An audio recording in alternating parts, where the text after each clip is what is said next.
Good morning students.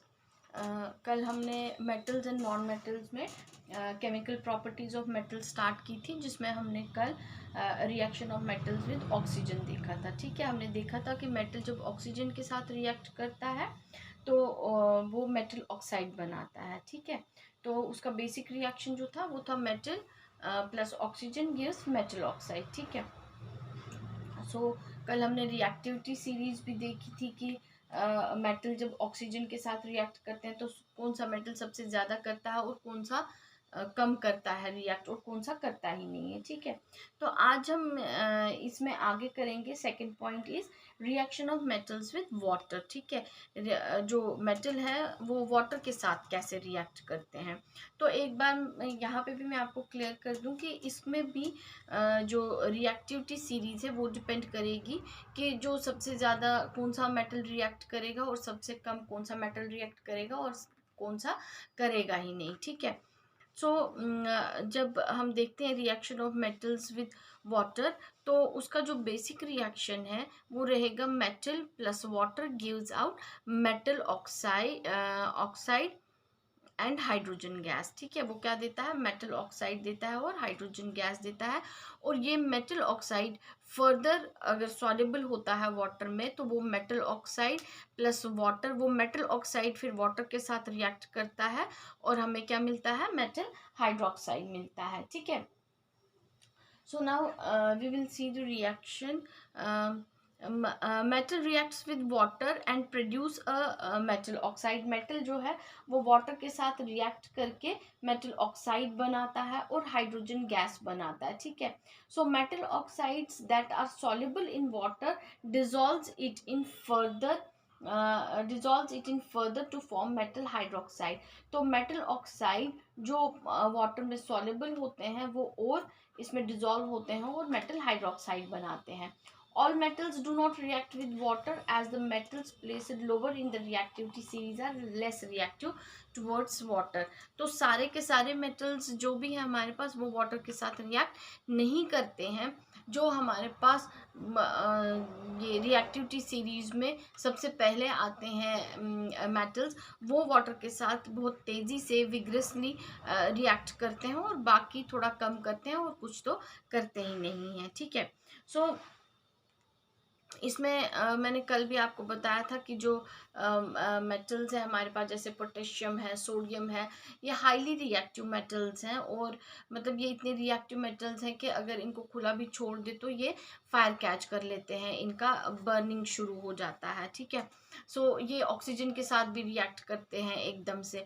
तो इनको हमेशा किस में रखा जाता है, इनको केरोसिन में, सोडियम को हम केरोसिन में डिप करके रखते हैं ताकि वो जो है रिएक्शन ना हो, उसमें जो खुद से जो रिएक्शन हो जाती है वो ना हो रिएक्शन। ठीक है, सो मेटल जब ये हाईली रिएक्टिव मेटल्स जो है जैसे सोडियम है, पोटेशियम है, जैसे ही वाटर के साथ रिएक्ट करता है तो काफ़ी एक्सोथर्मिक रिएक्शन होती है, वहाँ पे बहुत ज़्यादा हीट जनरेट होती है, ये बहुत ज़्यादा हीट रिलीज करता है और जो प्रोडक्ट मिलता है वो है potassium hydroxide and hydrogen gas plus heat मिलती है। ठीक है, तो मैंने आपको बोला कि अगर हम एक बीकर लेंगे और उसमें से अगर बहुत छोटा सा टुकड़ा हम सोडियम का डालेंगे तो वहाँ पे एकदम ब्लास्ट होगा वो।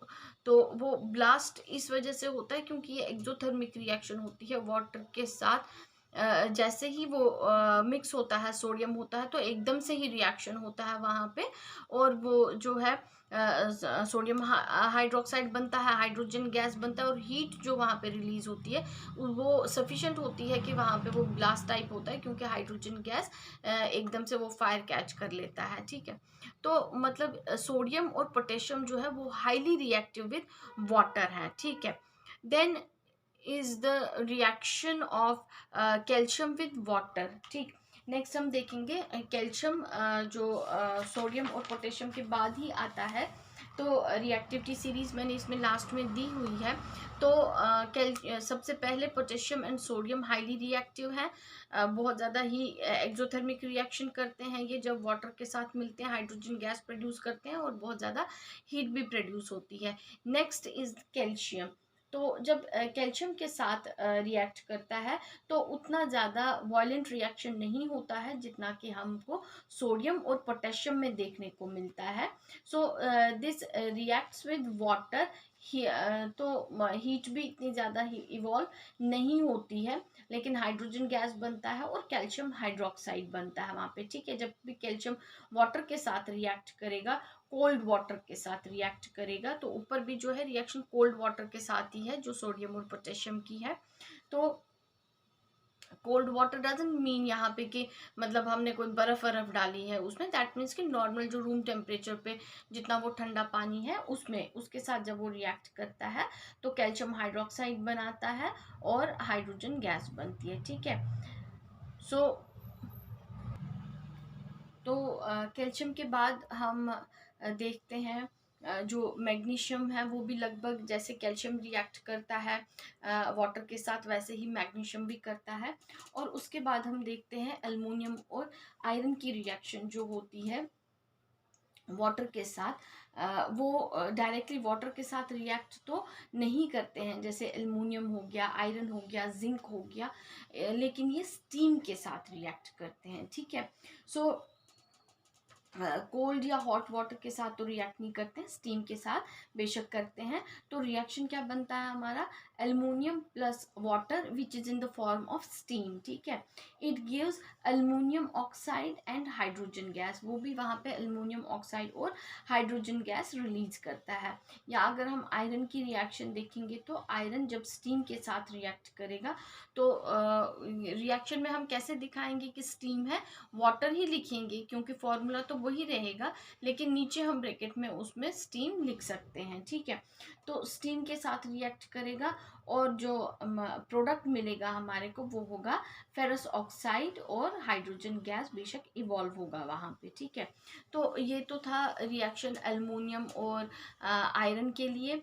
उसके बाद जो हमारे इसमें ये मेटल्स आते हैं जैसे लेड हो गया, कॉपर हो गया, गोल्ड हो गया, सिल्वर हो गया, तो ये रिएक्ट नहीं करते हैं वाटर के साथ, किसी भी फॉर्म में वाटर के साथ रिएक्ट नहीं करते हैं, ठीक है। जैसे कॉपर हम आम अपने घरों में भी इस्तेमाल करते हैं, अगर वो वाटर के साथ रिएक्ट करता तो हम उसको घर में आम इस्तेमाल नहीं कर पाते। या गोल्ड यूजुअली लेडीज़ पहन के होती हैं, रिंग्स पहनी होती हैं, या हमने कानों में पहना होता है, चेन होती है, या कड़े पहने होते हैं, तो अगर वो वाटर के साथ हॉट या कोल्ड वाटर के साथ रिएक्ट करता या स्टीम के साथ रिएक्ट करता तो हम उसको रोज़मर्रा की ज़िंदगी में इस्तेमाल नहीं कर सकते हैं, हम उसको डेली यूज़ में नहीं यूज़ कर सकते थे। क्योंकि आपको भी पता है कि जो फीमेल्स होती हैं उसमें उन्होंने क्या वो गोल्ड के ऑर्नामेंट्स पहने होते हैं, जैसे कानों के झुमके हो गए, गले में चेन हो गई, रिंग्स हो गई, कड़े हो गए।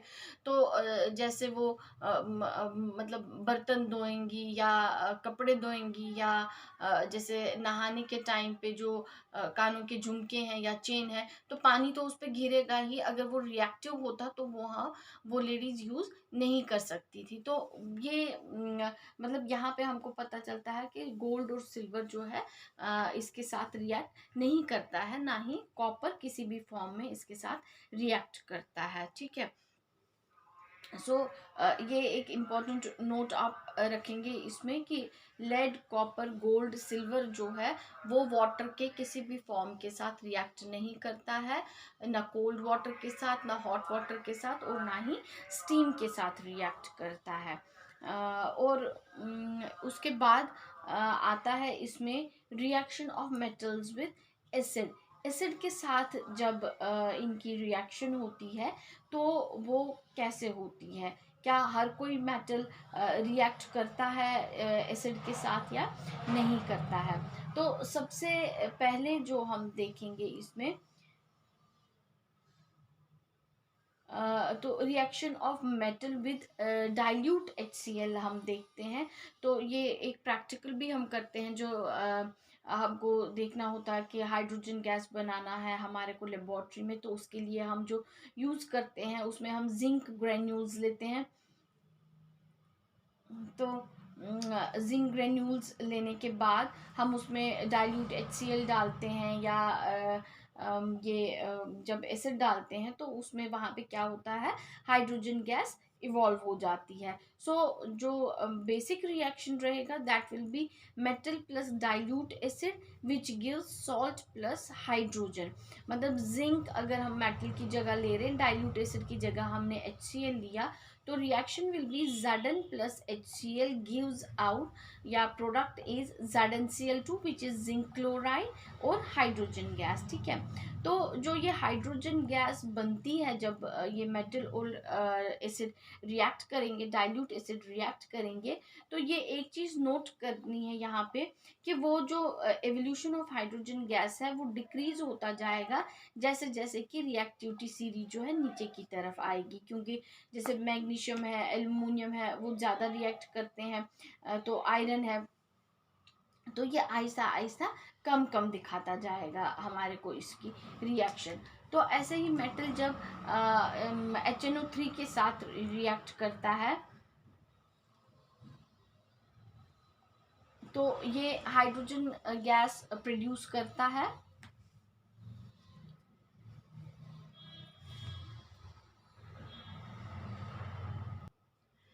तो जो नेक्स्ट रिएक्शन है इसमें that is reaction of metals with dilute HNO3। HNO3 is nitric acid.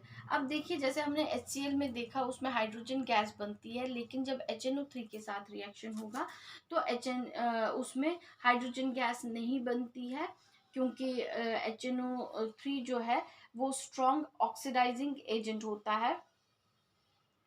सो इसलिए वहाँ पे जो प्रोडक्ट बनता है वो क्या बनता है, वाटर बनता है। सो रिएक्शन जो रहेगी basic that will be metal plus dilute HNO3 gives salt NO2 या N2O, नाइट्रस ऑक्साइड या नाइट्रोजन ऑक्साइड, तो एंड प्लस वाटर। ठीक है, सो ये चीज़ आपको याद रखनी है कि HNO3 के साथ जब मेटल रिएक्ट करता है तो वो हाइड्रोजन गैस नहीं बनाता है, ड्यू टू रीज़न क्या है उसका कि नाइट्रिक एसिड जो है वो ऑक्सीडाइजिंग एजेंट होता है और वो प्रोडक्ट में क्या देता है, सॉल्ट देता है और वाटर देता है। ठीक है,